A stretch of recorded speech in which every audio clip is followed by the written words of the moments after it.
so I can send it to you immediately. All right. Hello, world. If you're watching this, well, we don't even need to do an intro because we're going to do an intro tomorrow. That's true. I'll just cut it out. Okay, perfect. All right, Nicole.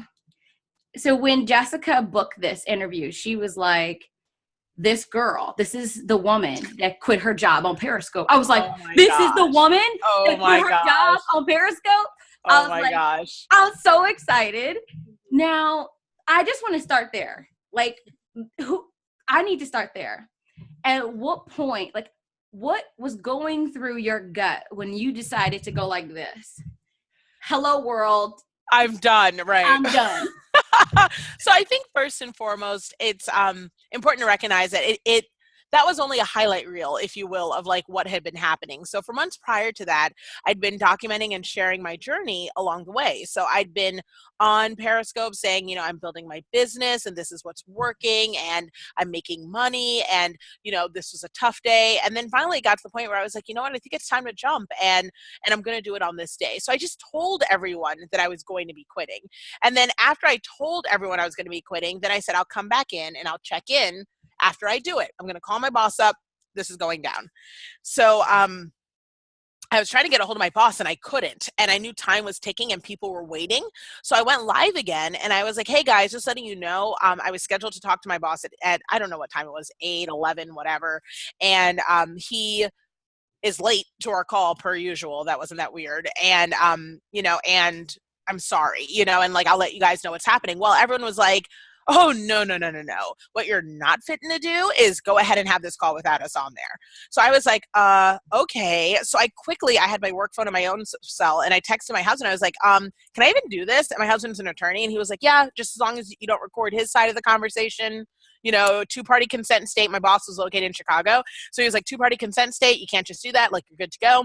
And so I was like, all right. And so I was like, all right, guys, I guess I'll just do this while you're here. And I called and my heart was racing as the phone was ringing because I was like, he's going to answer. Like, and this is going to be in front of everybody. At this point, I could see the number rising and 10,000 people were watching at one point.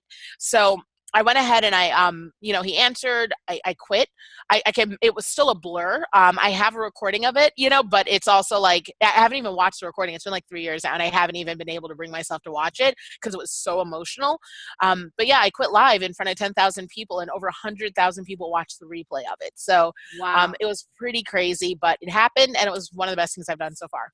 Wow. I've been where you are and I quit my job. Well, I've been off the corporate plantation successfully for almost 3 years now. Yes. And that was one of the most emotional things that I've ever done before. Almost as hard as breaking up with someone, relationship. Well, and it's not even like it's emotional, not even in a just the quitting itself, but sort of what quitting means about you and what because it's almost like you're voting for yourself, So like if you're quitting, you're saying yes to a lot of things. And and I think that for me, at least, that was where the emotion really lied, where it was like, I was acknowledging, recognizing, accepting, and pushing past a lot of truths and lies, that I'd come to believe, and I was stepping into something new. So even though I was saying, yeah, I'm leaving this chapter, it was also saying like, look, I'm hiring me, I'm my own boss, and I'm going to make this happen. And I think that was probably where a lot of the emotion came. Cause like, Lord knows I wasn't, like you said, the corporate plantation, I wasn't feeling bad about saying bye to massa. You know what I mean? Like I was good. You know what I mean? I was really good on that. It was the whole like, I was free now, that feeling, that had me like, what just happened? So yeah, it's always weird when I look back on the emotion that day, I realized a lot of it wasn't like obviously the security and blah, blah, blah, but it really was the fact that I was voting for myself, and I was saying, I trust me and I trust God. Let's make this happen, A lot of times, a lot of the entrepreneurs that we interview say that the biggest thing that was getting in the way between them quitting their full-time job was believing in themselves. Oh, yeah. What was that gave you the confidence? Like when you thought about your skill, I call that your commodity. What was that said, you know what, like I believe in this X, Y, and Z, and I know this is going to happen? So, I mean, I think that some of it is just like logistics and tactics, right? So I didn't just jump without having a place to go. I made sure that I built a place to go for me to to quit and then depart too. And oftentimes when we think of quitting, we're doing that without a vision of where we're going, and that stresses us out, and it makes it so hard for us to feel confident in our decision. And it makes sense, right? Like, would you ever sell your house without having another place to live? Right. You know, you would have a place to live. So that was the first thing I did. I established my LLC. I built my business. I opened up my business bank accounts. I transacted with clients. I engaged in e-commerce. I saw the revenue coming in. I hired an accountant. Like I looked at my numbers and I built an actual business so that ultimately I was hiring myself. And if you've ever quit a job or switched a job or moved to another opportunity, if you've done that before, you can do the same thing. It's just that your new boss, you're probably going to like a lot better, and above all else, you'll have more confidence in the action if you've sort of put down on paper that it's possible. I know people are probably wondering, what the heck does this girl do? Right. So I own my own corporate style consultation firm for everyday entrepreneurs. So a lot of consultative firms that help people build their businesses are major corporate firms. They only ever work business to business. So you'll hire a company like McKinsey, or Accenture, and those are very famous, huge consultation firms, and they only work with like a PepsiCo. You could never hire them as Susie at the farmer market. They'll never help you figure out your shea butters, but I like to take those corporate strategies and give them to everyday entrepreneurs, because you'll never get to PepsiCo level if you're not applying those same strategies. And if you really want to see yourself scale and grow, you've got to check off some of those basic foundations that every corporation started. Walmart started on Wall Street too.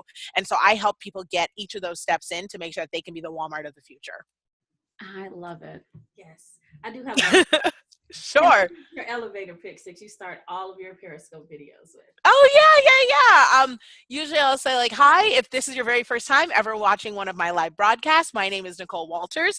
I'm an entrepreneur, a business owner. I say business owner. People always ask me about that. Is entrepreneur or business owner the same thing? I actually own businesses too. So I'm an investor. So that's worth noting. But I'm an entrepreneur, a business owner, and I'm also a mom and a low-key hot mess. And I'm trying to keep it together every single day, but I love helping people build their businesses, scale, and focus on profitability, not popularity.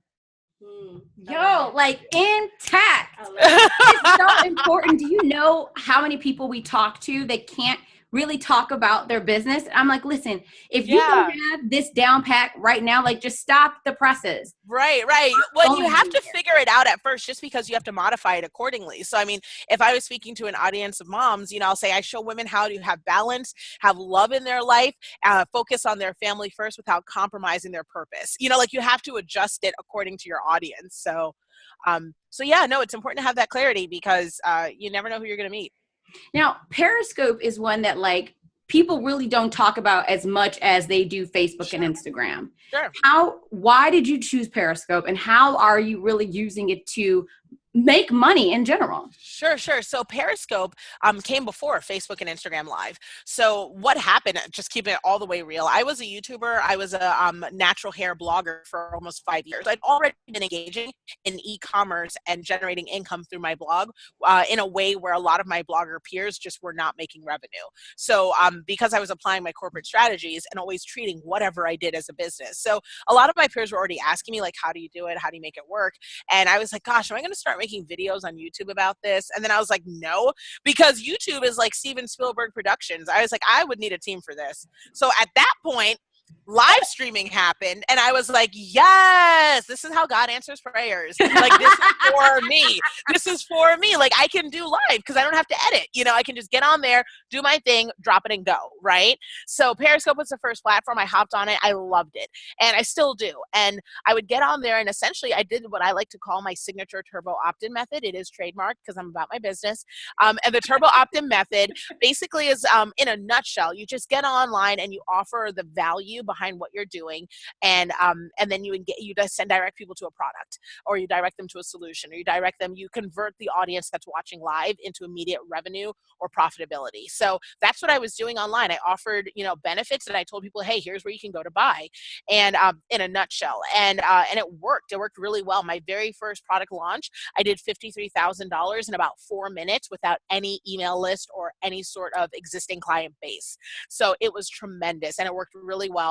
And I still use Facebook Live and I still use Instagram Live. I just changed the way that I do it. So Facebook Live for me is about teaching. Periscope is about engaging with my audience that's been with me since the beginning of the journey. And Instagram Live is for behind the scenes with my family. I love it. Hold on.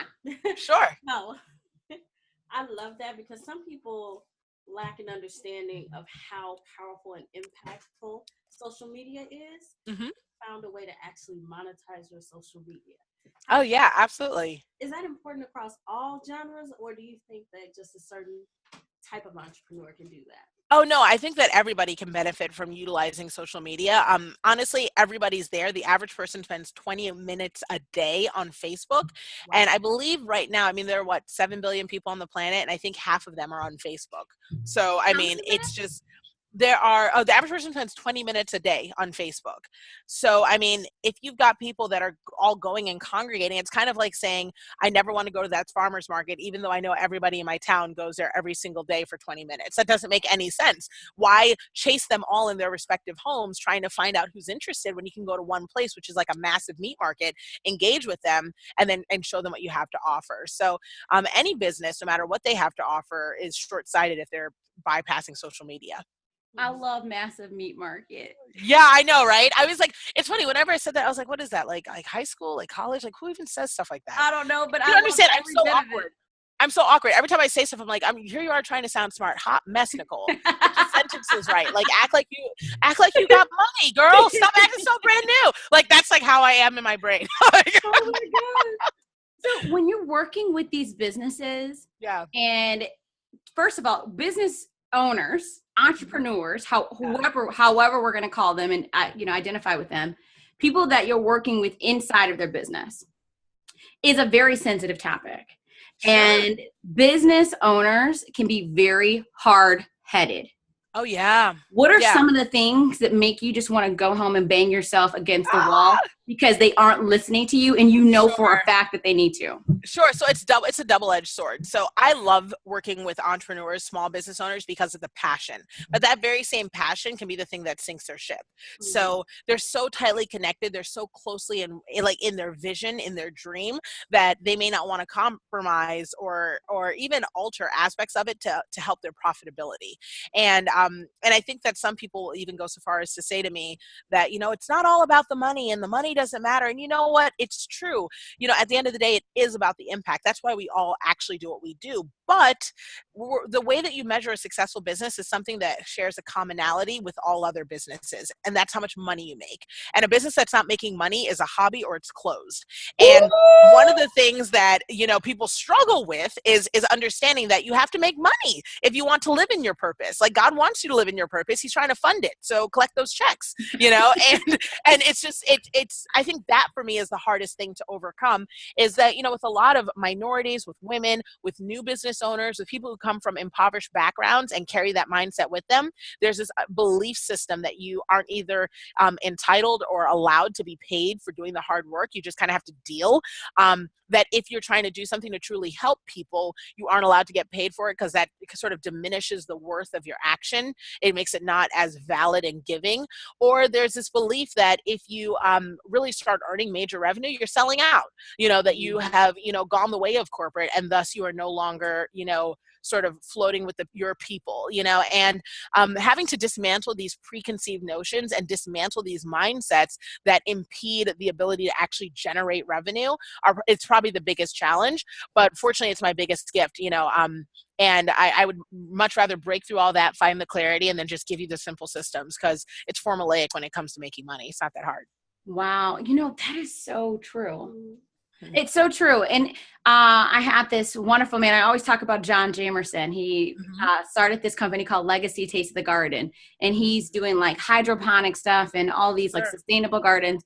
And he always said, do not fall in love with your business. Yeah. How do you feel about that statement? Don't fall in love with your business because that love will be the death of your business. Sure. So I definitely, I don't know if I agree with it entirely, just because my businesses are built out of love. You know what I mean? Like there is a love for, whether or not it's a love for the business itself. It's usually a love for the service of others. It's a love for wanting to glorify God, because as a woman of faith, I have a lot of love there.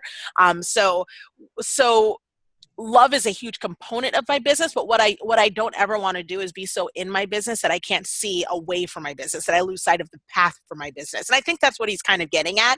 It's Right. just, don't get in so deep that you lose sight of your purpose, of your intention. And yeah, if you aren't doing things with intention, if you're not asking yourself every day, what is the purpose behind what I'm doing? Why am I posting on social media? Why am I doing this specific thing? Then what happens is you start doing things that don't really make a lot of sense, that are either trendy or popular or what your friends told you. Before you know it, you start losing money or not making enough money. And that's the death of a business. So I kind of agree with him, but I'm also kind of like, Gotcha. you definitely want to make sure that you love what you're doing. What you got? So speaking of that, I know you're the wonderful founder of 1K in One Day. Yes. You've mentioned on social media that you're kind of tethering the lines if you want to continue with that program. Right.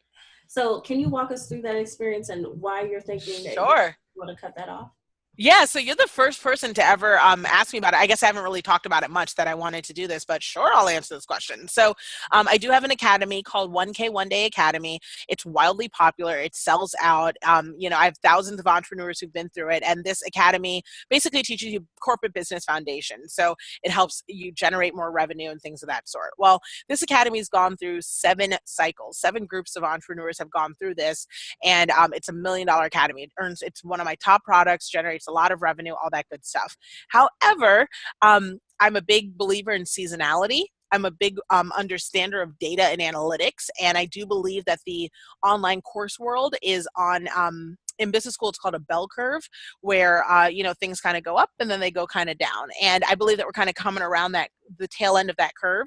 And it's important for me to ride things as they make sense and to always make sure they have a lot of different things going on. So I have other income streams. I have other projects. I recently signed a development deal, so I'm working on a TV show with a major cable network. So I've got a lot of other, I know, it's cool. So I've got a lot of other projects that I'm working on. And fortunately, my business isn't reliant on any single income stream. So I can't afford to sunset, a launch product or a course or my top item because I have revenue coming in other ways. So that would be part of why. I always encourage people, if there is a launch of it, it's because I've managed to move things around to make it happen because I'm so engaged in that course during the time that it's happening. So I always encourage people, if you get a chance, get in now because, at any point in time, I could close the doors on this because I can, So yeah, that's sort of where I am in the thought process. There are several things that poked out at me. One, you talking about your multiple streams. I would love to know how many you have, because they said the average millionaire has 7. Yeah. And then 2, you also brought out some things and relates to B school. So I also want to know, what is your formal educational background, and do you feel like it was completely necessary for where you are today? Sure. Okay, so I'll answer that first. So I attended all private schools in Washington, D.C. So I went to the Beauvoir, and this is only relevant because I'm from D.C., so it matters from birth for some reason. Whatever. But my dad was a taxi driver. I went on scholarship. So I was always I'm a child of an immigrant. I slept on a couch till I was 12. So I would be the poor kid who was, bringing in their lunch that might be one of the only meals I had that day next to these super wealthy diplomats here in DC, and I'm on a scholarship. My mom would sacrifice buying a winter coat so I could go on field trips, to Williamsburg, Virginia, and things like that. So from a very young age, I was always of the mindset of, how do I bridge this gap? What's the difference? I'm juxtaposed next to these wealthy people, but I know there's nothing different from me and them. So what's the difference? How do I monetize myself, basically, is what I was thinking at age 9. So in any case, so growing up, I went to these wealthy schools. I went to school with Al Gore Jr., Chelsea Clinton, all these private schools. But, then I would go back to my 1-bedroom apartment, and then with my parents, and then after that, I went to the Johns Hopkins University, which is the 14th ranked school in the world. And then I started business school when I was in the corporate world, but was ascending through the ranks so quickly that just didn't make sense. When I went to my boss and I said, hey, I'm 28, I'm a senior executive, what's next? She was like, you literally are never going to get anything else unless someone dies, or something bigger happens. Like she was like, there's nothing you can do at this point besides age yourself. No one's going to promote a 28-year-old. The next person within my division was in their 40s. So I was so much younger than my peers that there was literally no way that I was going to get any further, which is part of why I quit, because I'd really hit that. It wasn't even a glass ceiling. Like I couldn't even see where I was going. You know what I mean? Like it was straight concrete, So,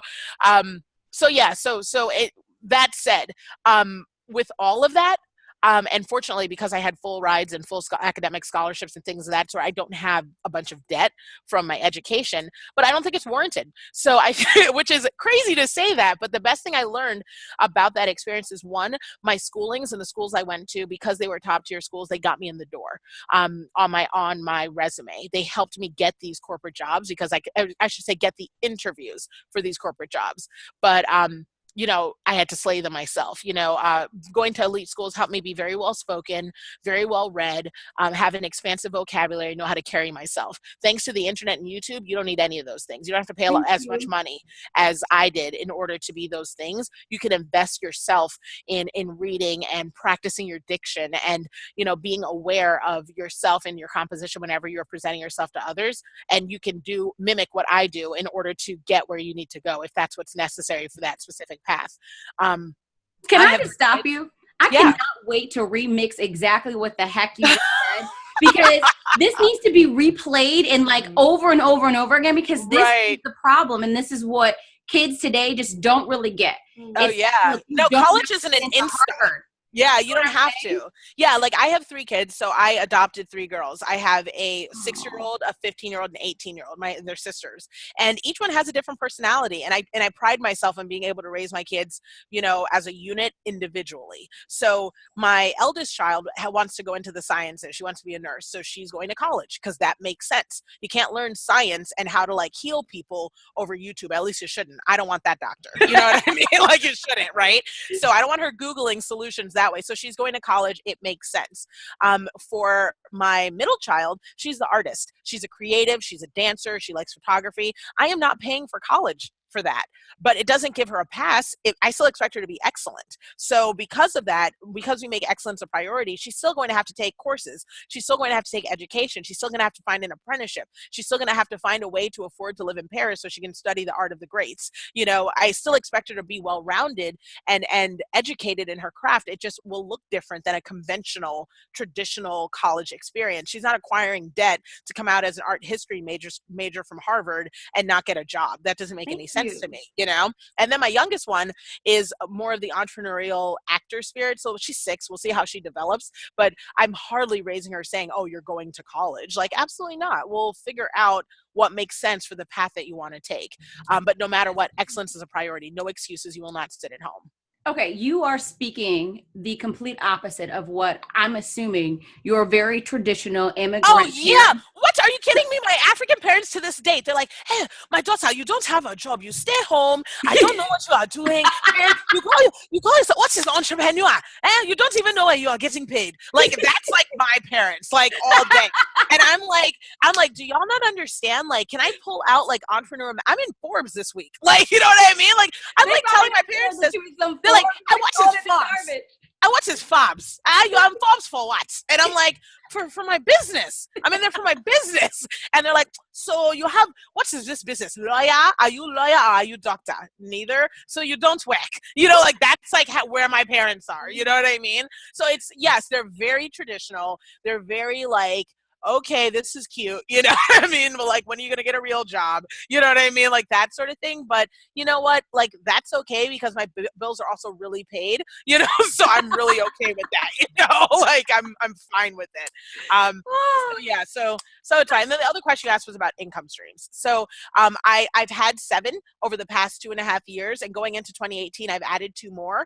I just purchased my first company as an investor. So I bought 49% of of an virtual assistant company that I'm investing in and growing and all that stuff and scaling through my holding company, and then holding and venture capital company. And then I also do business to business consulting. So I used to only work with small scale entrepreneurs, but recently I've taken on multi-million-dollar corporate clients as well, because like, why the heck not? You know, it's because you're a boss. So yeah, like why not? Like, and also it keeps me sharp, you know, like, cause I used to do it in corporate, but before, you know, when you're working in corporate and you're paid six figures, they're still making $1 million off your back. So now I just get to get my full $1 million, you know what I mean? Instead of just the portion they were giving me. So, I love it. It's been a lot of fun kind of getting back into that scene. But I know that my heart still lies with my everyday entrepreneurs. So what are you like? We're listening to this. I'm like so fired up. I'm like, let me go do some more work. But like, you can't be this happy and excited every single day. It's not perfect. And oh my gosh, what, are you kidding me? Truth moment yesterday started with my 6-year-old coming down the stairs and saying, nope, that's not true. It started at 5 something a.m. when my 15-year-old knocks on the door and says, the bus didn't come. And I'm like, what do you mean? She's like, I mean, I missed the bus. So I'm up out of bed driving her to school. Then I come back and my 6-year-old says, Mom, there's poop in the tub. I'm sorry, say what? I mean, I pooped in the tub. What? I don't even know the math of that. How did that happen? So that was the start of my work day on a Monday. Just like not even in the space where I could figure out the logistics of what just happened. So that, and then by the end of the day, she comes to me and she's like, I don't feel good. My eye hurts. And because I'm a new mom, I rush her to the ER because everything is like on 10. She's fine, but everything's on 10 with me. So I was in the ER last night until 1 a.m. Then I came home and worked from 1 to 4 a.m. So I am operating right now on about 3.5 hours of sleep.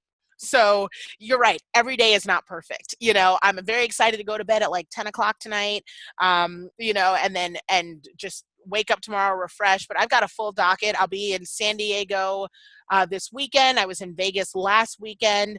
I was in Nashville the weekend before that, you know, Dallas the weekend before that, Miami the weekend before that. Like, oh I mean, my goodness. like How I do you work. keep it all together? I work. Well, I follow this routine called The Miracle Morning by Hal Elrod.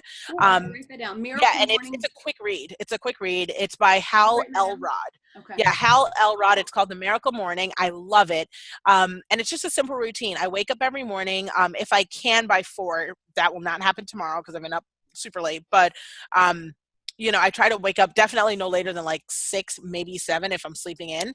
And I follow this routine. The first thing I do is I engage in, it's considered silence, but I use prayer. Then I do affirmations. I always used to think affirmations are dumb. They still feel weird to say, but they work, where you just kind of look in the mirror and you just say positive things to yourself. It feels silly, but like it doesn't hurt you. So might as well try it. And if it does work, then hey, you win, right? So I do affirmations and I do visualization. Visualization is just taking a minute to close your eyes and really reflect on what in your life, to actually see what it is that you want to attain. So I visualize myself doing things that I am aspiring to do, you know, in my everyday action. Then after that, I exercise. So I do maybe 45 minutes on a treadmill, nothing crazy, but I have lost about 50 pounds recently by doing that. So, and it's you just kidding me? I'm so serious, just doing a little bit of activity every morning. And I eat better, obviously, because I couldn't sustain my life and not be healthy. Like I just do too much. And then after that I read. And then after reading, I journal. So Girl, that's all. Like, yeah, I do all that, but it only takes like an hour and a half, like 90 minutes. And then I start my day at 8 o'clock and I go right into my work day, stick to my calendar. I leverage my team. I wrap up my day by like between 5 and 7. It's rare that I'll do anything late, but between 5 and 7. And then I spend time with my family. And then from 7 to 10, I'm with my husband. Then I go to bed and do it all over again the next day. You said I leverage my team. Oh yeah, every day. Yeah. So, all of the great entrepreneurs, CEOs, business owners I've ever interviewed talk about, they wouldn't be where they are without the great team that they have behind them. Oh yeah. How did you go about finding them, trusting them, and delegating? Sure. Well, in the very beginning, I did everything myself. So I think too often people think that you're going to have a team right out of the gate, and you're not, because you don't have the money and you need to do the work to know what these people are doing so you have more respect for them. So I built, and also overhead and numbers and all that. Like it just doesn't make sense to invest in a team if you don't have the money to do all that. So I did everything myself for about a year. Then I had one person that was working with me as a side-by-side, just kind of taking something off my plate. Then the very first role that I hired was turning that person into a head of operations so that I could focus on being sort of the talent and the growth, driving the vision and then executing the plan while they were worried about, client management, everyday things. Then after that, we hired an admin who now took some of the small skills off our plate, like logins and emails and those sorts of things that weren't higher level tasks that we needed to focus on. Then we hired an admin for our admin so that she could worry about like bigger things, escalations. And then after that, I started hiring individual vendors to round out my team. So like my own graphic design person, my own web development person, my own monetary. Oh, and then I also have a lawyer. My husband's a lawyer, but lawyer and then accountant.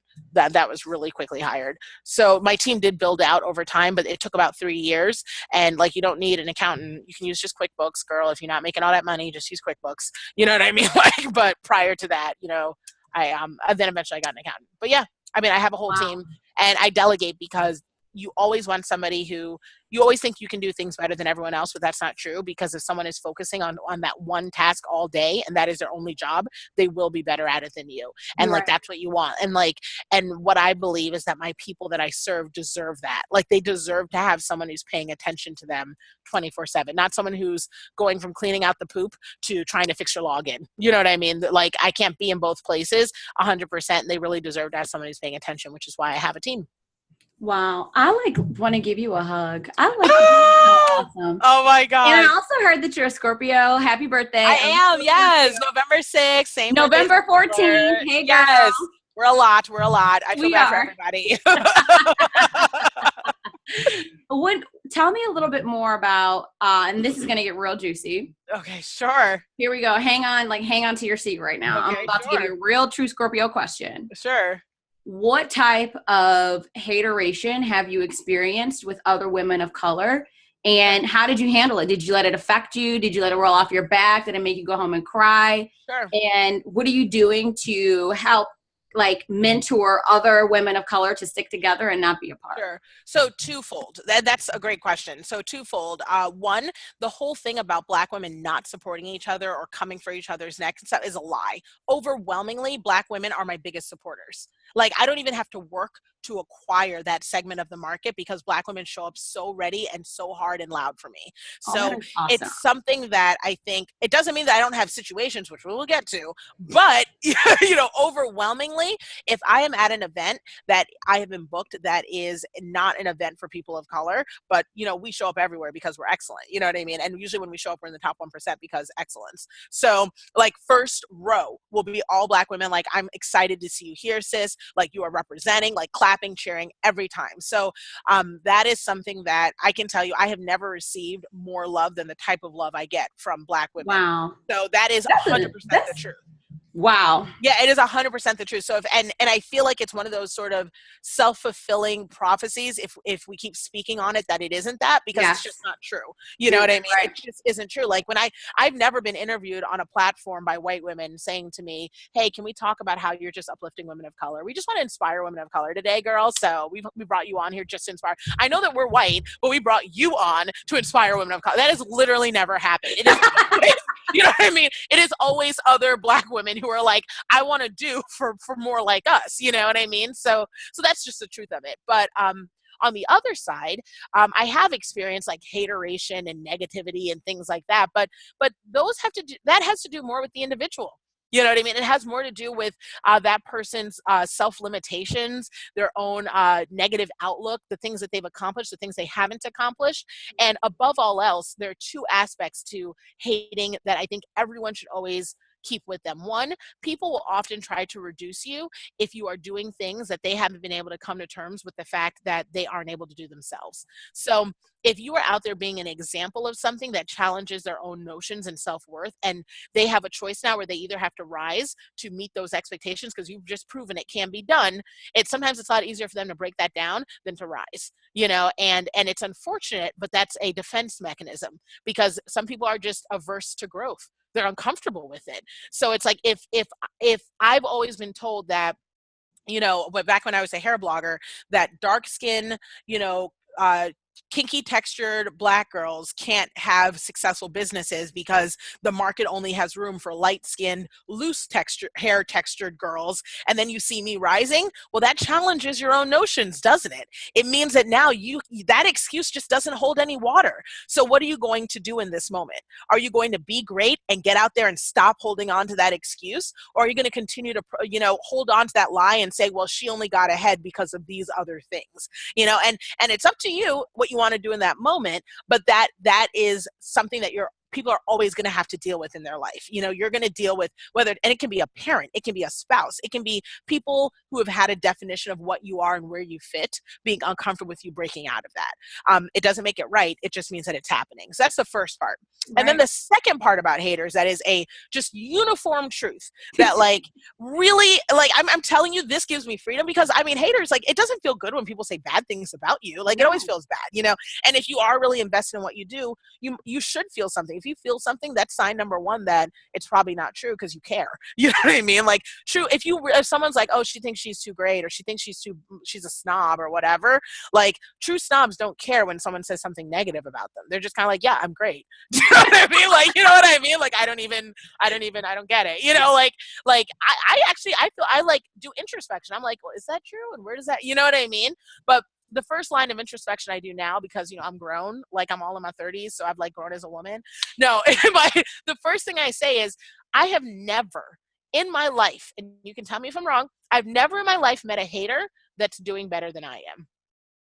Ever. So if you're able, and not even in a judgmental way of oh, I'm just better looking, not even that. I just mean usually when someone's hating on you, they're either not making the money you're making, they don't have the relationship you had, they don't have the job that you had, they don't have the new wig that you got, whatever it is, they're hating for a reason, if someone is offering negative commentary around some aspect of your life that you are celebrating, chances are it's absent from their life, and so if that's the case, where it's absent from their life, they aren't qualified to speak on it. So you can just dust that to the side, and that's kind of what I do. So, I look back on when I first transitioned into consulting, I was a heavy blogger. So I was people joke that I was rookie of the year because I was everywhere, because I was hustling, I was working, and a lot of the bloggers that came to me in the very beginning and said, hey, can you help me make money in my business, because I see you out there doing it as a blogger and I'd love for you to help me. A lot of those bloggers, when I branched out into the consulting world, at first they were okay with it, but once I hit the 7-figure mark, they were really uncomfortable. They were there's no way that you actually did that, or I have more followers than you, there's no way, and I don't make that money, there's no way you could make that money. And it was just kind of seriously, I was I thought that you were excited for it. Why aren't you? If I could do it, I look at things if God can do it for you, he could do it for me. So I was shocked that wasn't the mentality that they had. I was seriously, you aren't here girl, tell me your secrets. Instead, you're girl, that can't be true. You're crazy. You're I had people pick up the phone and call me and say, you better come clean on the fact that you're a scammer, because there's no possible way that you're making that money and it's all going to catch up with you. This was 3 years ago, as my business has, you know what I mean? As my business continues to grow and their business is the same, so it's just one of those things where it's just I just look at that and it's I look back on those moments and it's unfortunate, you know what I mean? It's just unfortunate because they were invested in dismantling something when they could have been learning from it. And it's that same mentality that will continue to hinder their growth for the rest of their life. So I don't spend too much time thinking about haters because I'm just over here being excellent.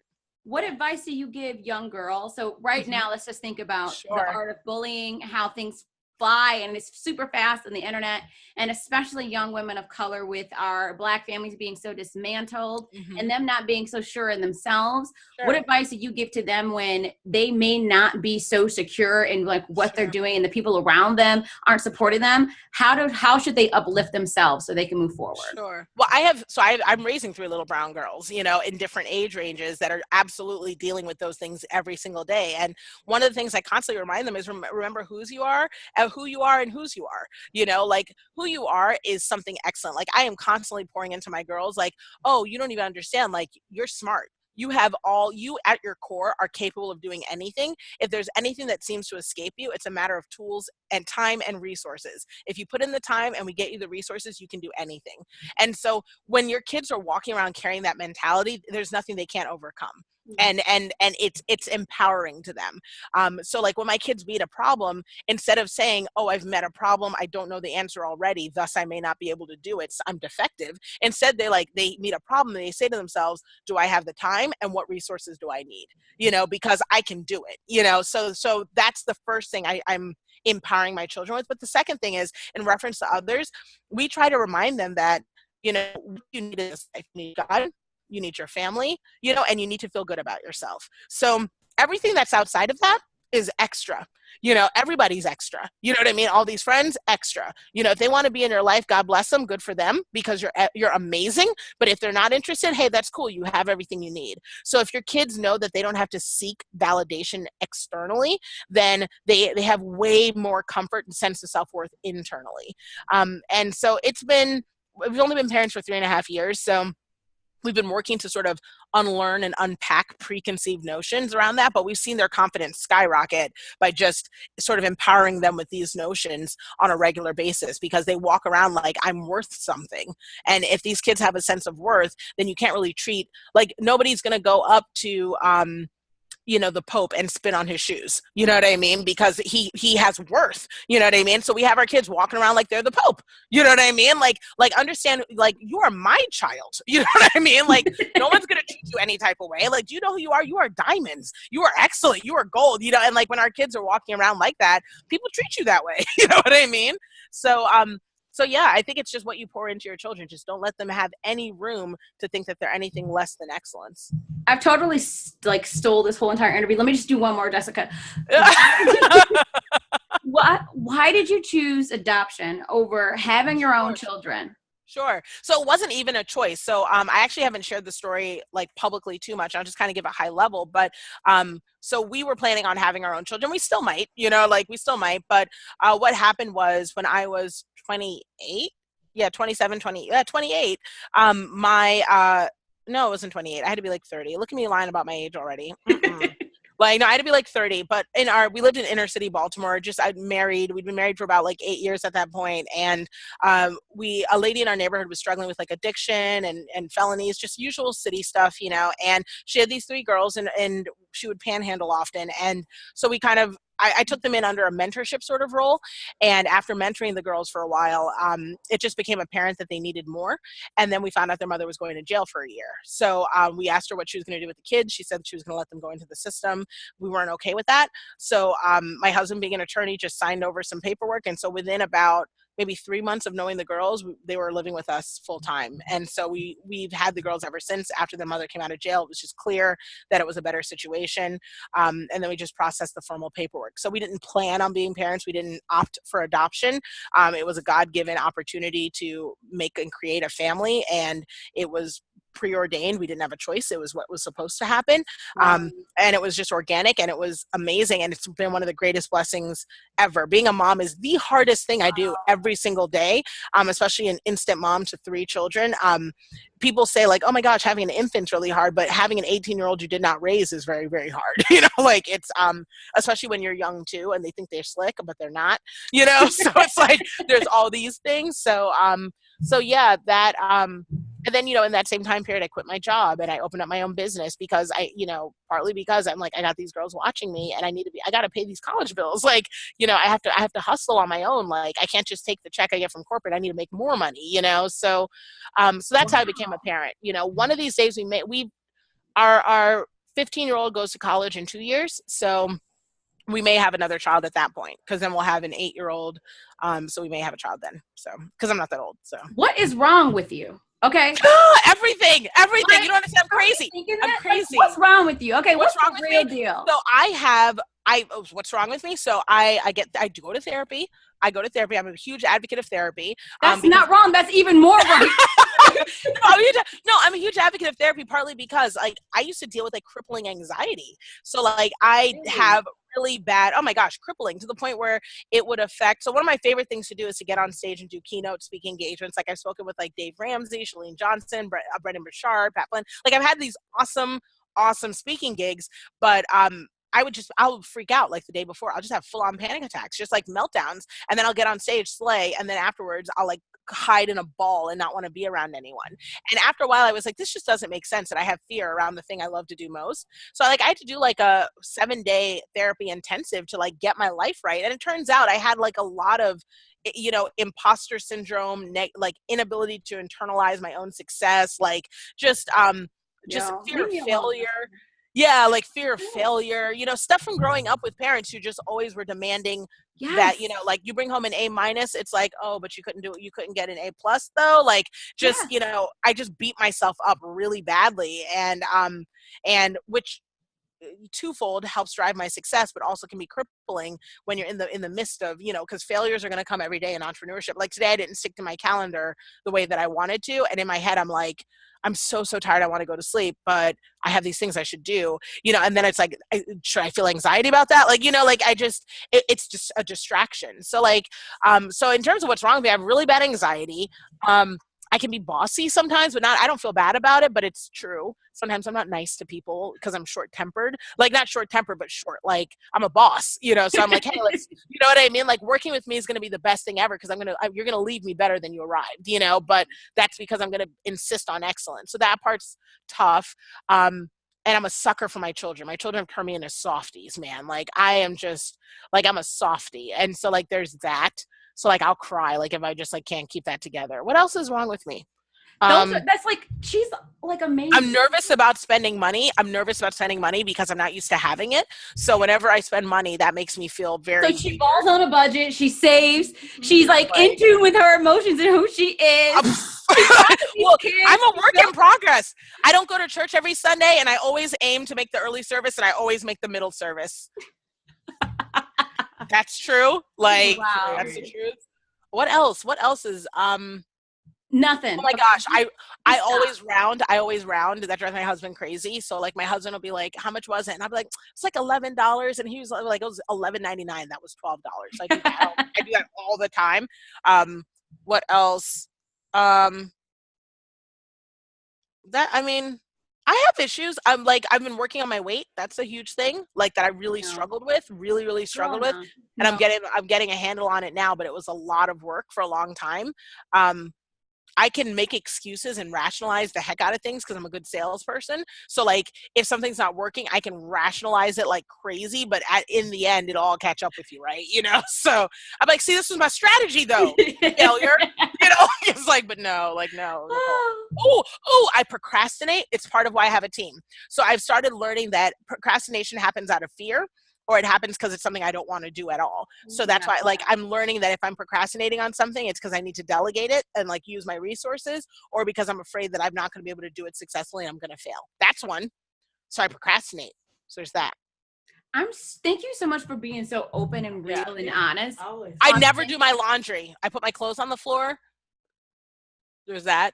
That's me. That's a thing. She has OCD. I do. I don't put the clothes on the floor. That's what I'm saying. I leave my clothes on. I'm like terrible about that. I actually have I have a house manager that like, you know. So how are you being an example for your girls? Like, are their clothes on the floor? Oh my gosh, no, we have a house manager who does it.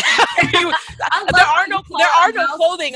House manager. Because she manages things. She manages things in my house. She keeps me together. So it's like, she does like more than just like, we have cleaning people that come every 2 weeks, but we have a house manager who comes every day who like makes sure that like appointments happen and then the house is straight and like preps meals, you know, does things like that, like a personal assistant. I love it. I have a house manager. I can't wait till we get to the level where we're having house managers. It's not that hard. You literally can find a house manager, like a part-time college student can be a house manager for like $11 an hour, which if you think $11 an hour, if they're only coming an hour a day, that's $55 a week. Like, think of how much better your life would be if you had someone just for an hour a day doing prep. One day going out for drinks. You know what I mean? Like, and coming home to, you know, a load of laundry started, dishes clean, and then, you know, something folded and put away. Do you know what I mean? Like, they can do that in an hour. How much better would your life be if your house manager only did your laundry, or if that person only prepped your food? You know, like stuff like doing shopping and prep and grocery shopping for $55 a week. So I think oftentimes people underestimate the value, like how inexpensive it can be to get help in critical places that would drastically improve the quality of your life. And it's those tasks that drain you and that like suck the life out of you. Oh yeah, your whole entire day. And hold up, let's just think about the time that you spent thinking about the fact that it has to get done. Yeah, and it messes you up. Oh yeah. It's not even worth it. It's not even worth it. Like when my house and my situation is messy, I'm less productive. Like I lose money. And I am literally my hour is worth so much money that it does not make sense for me to do dishes. You know, like it is a poor use of my time. I mean, like just like legit, it doesn't make sense. Like, so it's one of those things where I have to hire someone else to do it, because if I'm doing dishes, our household as a financial unit is losing money. So it's like my kids, everyone's worried, like if I'm doing dishes, my kids get in there because they're like, this will affect Christmas. You know what I mean? like you know what I mean? Like we need to get in here because we're not trying to like, you know, mess up our net worth. You know what I mean? Like if mom is cooking dinner, you know, like, well, they like me cooking, but if mom has to do extra stuff, you know, like if she's folding, cleaning, wiping, whatever, this will affect our trust funds. You know what I mean? Like long range thinking. So this is like one of my favorite interviews. I'm not even saying that, so we're gonna cut that out because that'll just seem like so asshole-ish. Like I am like so in love with you. It's true though. It's true. Like here's the thing. I happen to work really hard to be worth what I am per hour, but everybody has a monetary worth per hour. You know what I mean? And it's not just your workplace worth, it's your workplace worth plus your side hustle worth plus the time that you invest in growing your family and your business as a unit. So if you calculate that number and it's like, you know what, my time is worth $150 an hour. Like if your time's worth $150 an hour, why can't you pay $11 an hour to somebody to do the dishes and laundry? Thank you.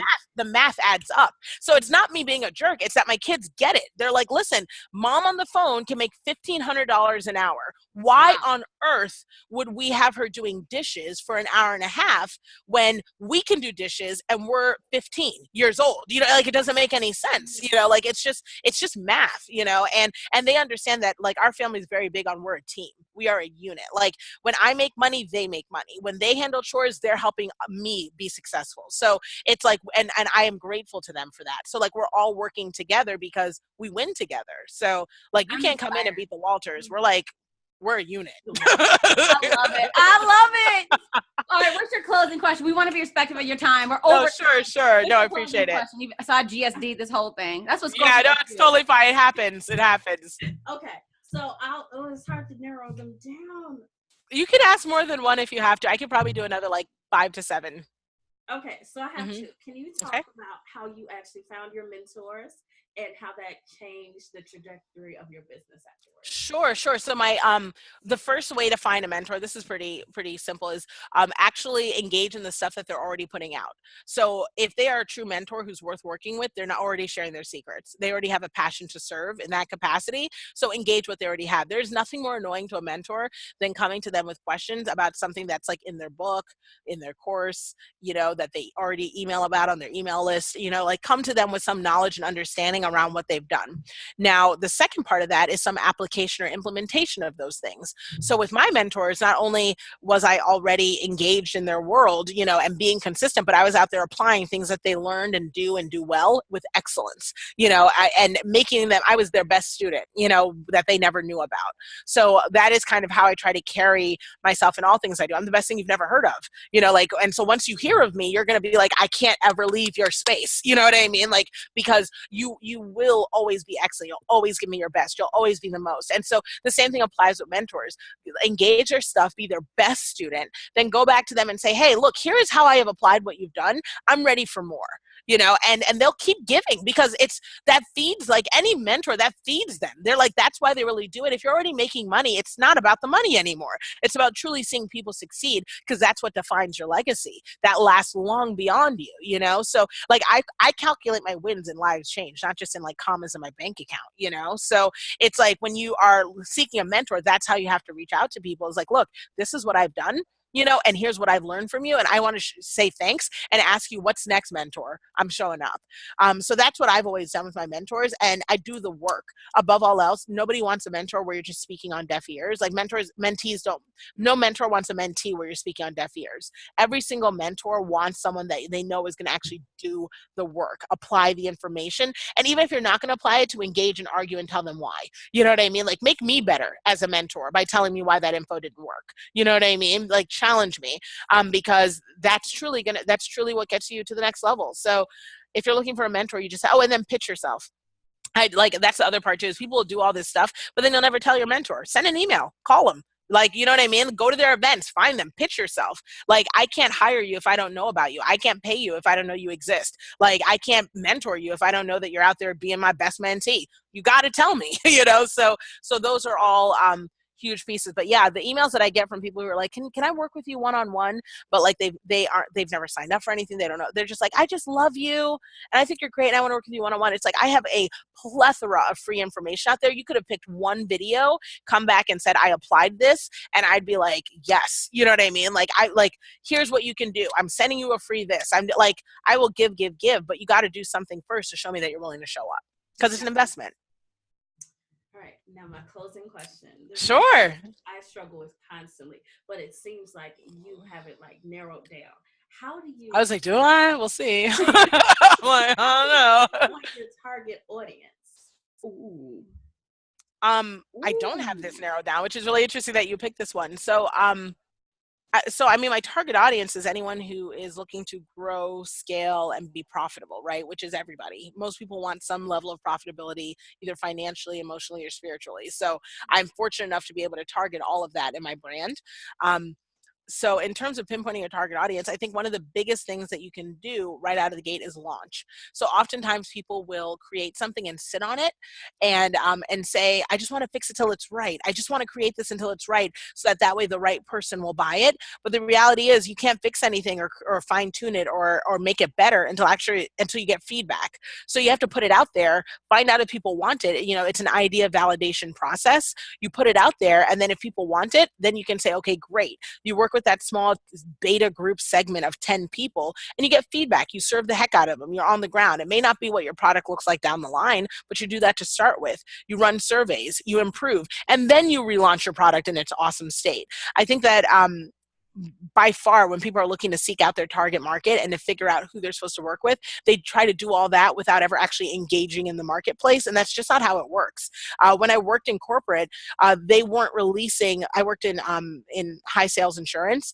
They weren't high sales like healthcare insurance. They weren't launching healthcare to the nation every single time they wanted to do that. That's a multi-billion-dollar fiscal, decision. You can't just be like, we have a new product. Every single state gets it. What they'll do is they'll pick a small city and a small market, open up one small thing, offer it there, and see how it goes. They'll get some data, they'll refine it, and then they expand it in the state. Then they push it across the nation. So I think that oftentimes we don't look at our business that way. It's like, I wrote a book, I'm sending it out there. I hope everybody buys it. And then you get one of these, it kind of surges up and then it goes right down. Whereas you want your business to go up and kind of hang up here for as long as possible. It'll eventually go down, like, people die and then no one buys their stuff anymore. That happens. But you want it to come up and continue to coast and coast in like high success. And if you want to get into that high success area, you actually have to put something out. You have to put something out, because then you'll find out who your market is. You'll find out who likes it. You'll find out where to launch it. So above all else, if you really want to find out your target market, you actually have to get out into the market and play. You're just amazing. Thank you so much. Like, you're just amazing. Yes. For real. Thank you. Thank you so much for taking the time. Of course. A Tuesday evening. Yeah, no worries. Knowledge. This has been fucking amazing. It's a blessing. I love it. Yes. I'm here for it. I hope y'all took notes. Have a good evening. Thank you. You too. I'm off. It was great. Good luck with everything else, and thank you for having me. All right, guys. Bye. Take care.